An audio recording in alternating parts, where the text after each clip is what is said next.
There's some different things going on. But we got to talk about the talent gap in 3A. We've got to. Alcoa being Alcoa. They beat Notre Dame 42-4. Or 42-2, excuse me. And for being from the Sequatchie Valley, I don't particularly like private schools. I don't.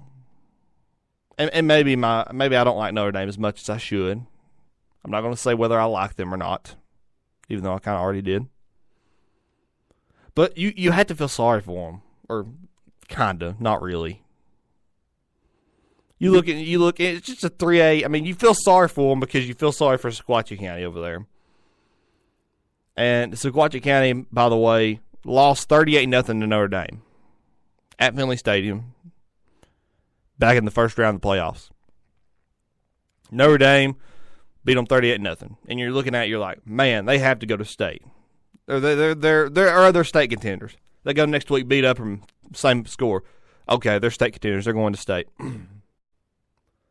Going to play East Ridge, beat East Ridge. All right, boom. Let's book the ticket. Alcoa. Not so fast. Lee Corso saying, not so fast. You know, you look over and you're like, this 3A gap. There's a 3A gap, and I'll tell you this right now.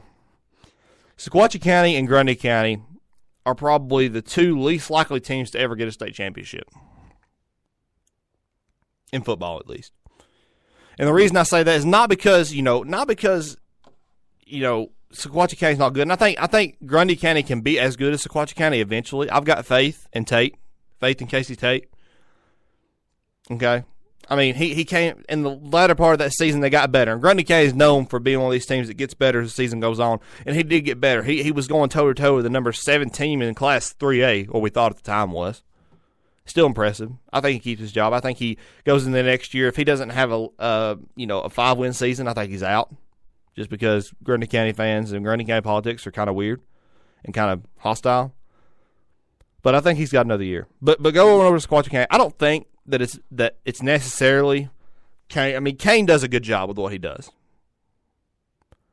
Kane does a good job with that program, and he does a great job. And I'll tell you why. He has success with this program for one reason.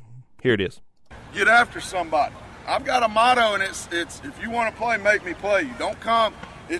My motto does not say on the back of that shirt, it does not say, if you want to play, get your parents to come talk to me.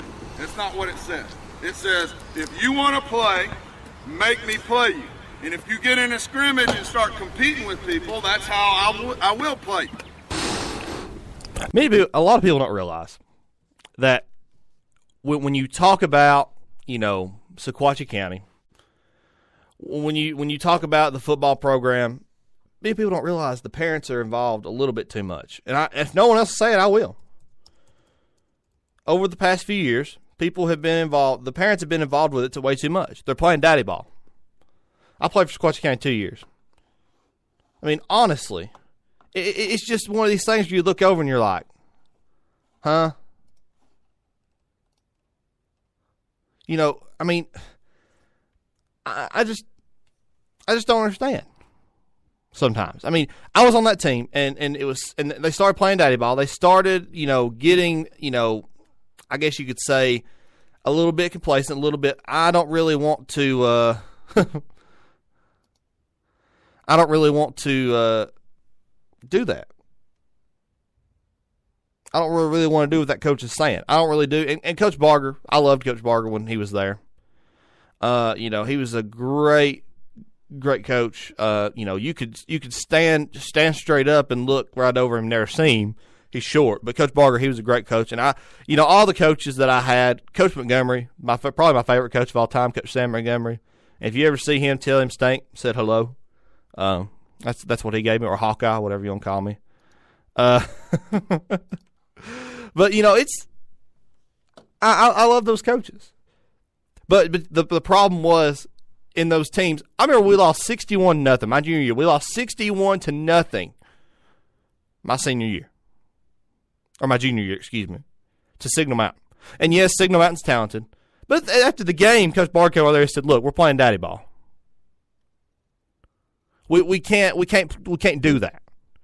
And we were playing daddy ball, or everybody else was. I was still within the program. I didn't play a whole lot, so I can't really say anything. But you look over, and everybody they weren't looking to Coach Barr. They weren't looking to these coaches saying, all right, this is what we're going to do. No, it was we lost, and that was how it went. That's just how it was. Right now, we're going to take a break. And by the way, before I go back to break, I want to say that Coach Kane's doing an excellent job. That's what he's doing. He's taken he's taken this program and he's molding it away from the day ball. He's trying to get the parents. I mean, he wants parents involved, but not in a direct way. Not in, okay, my kid's going to play or my kid's not going to play. That's just how he is. And you heard that right there.